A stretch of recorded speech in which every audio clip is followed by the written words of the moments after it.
दोस्तों, तो आज बात करने वाला हूँ महानगर टेलीकॉम निगम MTL के स्टॉक के बारे में। ठीक है, तो दोस्तों फटाफट से इसके लेवल चेक कर लेते हैं। मंदी करनी है, तेज़ी करनी है, क्या करना है देख लेते हैं फटाफट से।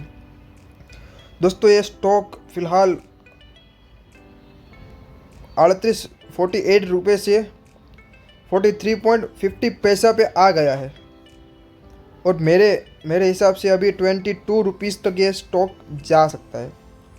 तो हम इसको अभी, अगर आपके पास पहले से होगा तो होल्ड पे रखेंगे और अगर आपको बाई करना हो तो आप 42 रुपीज़ पे इसको फेस एंट्री में बाई कर सकते हो। ये वीडियो सिर्फ एजुकेशन पर्पज़ के लिए पहले ही बता दे रहा हूँ, ठीक है। ये सिर्फ वीडियो आपकी नॉलेज बढ़ाने के लिए है। तो चलो दोस्तों फटाफट से इसका फंडामेंटल एनालिसिस करते हैं, ठीक है दोस्तों। तो इस कंपनी का मार्केट कैप है 2753 करोड़ रुपीज़, ठीक है। ये स्मॉल कैप कंपनी है। ROE की बात करूँ, रिटर्न ऑन इक्विटी की, तो 12.5% आसपास। PE रेशो की बात करूँ तो माइनस में है। PB रेशो की बात करूँ तो 0 है। इंडस्ट्री PE की बात करूँ तो 40 आसपास है, ठीक है। डेब्ट टू इक्विटी की बात करूँ तो ये भी माइनस में है। बुक वैल्यू की बात करूँ तो ये भी माइनस में है। डिविडेंड तो ये कंपनी कहाँ से देगी, पहले से ही लॉस कर रही है। अर्निंग पर शेयर EPS की बात करूँ तो ये भी माइनस में ही है। मतलब टोटल ओवरऑल कंपनी लॉस है, मतलब लॉस कर रही है। देखो फाइनेंशियल्स की बात करूँ तो रेवेन्यू साल ब साल घटा है। ज़्यादातर मैं एनालिसिस करता हूँ तो जो रेवेन्यू प्रॉफिट नेटवर्क सब होता है ना, वो ज़्यादातर बढ़ता है, इसमें घट रहा है। मतलब ये कंपनी बहुत अच्छी है हमसे दूर रहने के लिए। देखो सेम लॉस भी बढ़ा है। 3694 करोड़ रुपीज़ लॉस किया था 2020 में, वहीं बढ़कर 3268 करोड़ रुपीज़ का इसने प्रॉफिट नहीं लॉस बुक किया है, ठीक है। मतलब लॉस में भी ये बढ़ोतरी कर रही है। नेटवर्थ की बात करूँ तो ये भी माइनस में जाती ही जा रही है, जाती ही जा रही है। मतलब प्लस में तो कुछ है ही नहीं।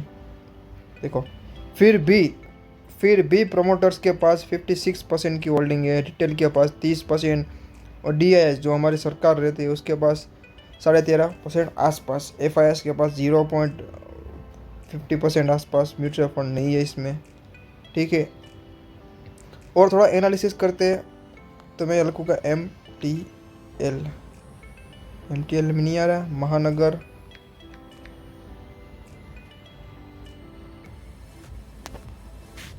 तो हमने स्टॉक 43 रुपीज़ 60 पैसा के पास अभी ट्रेड होते हुए देखा है, ठीक है। ये सब हमने बात कर ली। इसका लो था 37.4 एंड हाई था 61.90, ठीक है। मतलब बहुत ज़्यादा डिफरेंस इसमें भी नहीं है, ठीक है।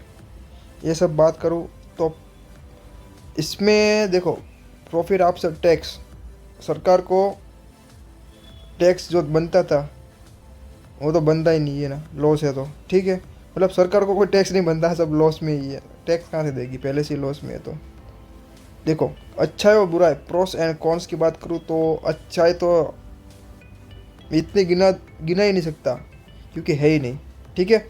Company has low interest coverage ratio, company has deliver a poor sales growth minus. अरे यार छोड़ो। मतलब ओवरऑल ये कंपनी का एक ही फंडा है कि इस कंपनी से दूर रहे, इसी में आपकी भलाई है, ठीक है। और कुछ नहीं बोलूँगा। अगर आपको वीडियो अच्छा लगा हो तो वीडियो को लाइक, हो सके तो चैनल को सब्सक्राइब कर दो। और अगर आप चाहते हो कि मैं किसी और स्टॉक के ऊपर ऐसा ही एनालिसिस कर दूँ एकदम डिटेल में, तो स्टॉक का नाम लिखिए और आप चैनल को ज़रूर सब्सक्राइब करते जाए। इससे मुझे मोटिवेशन मिलता है, ठीक है दोस्तों।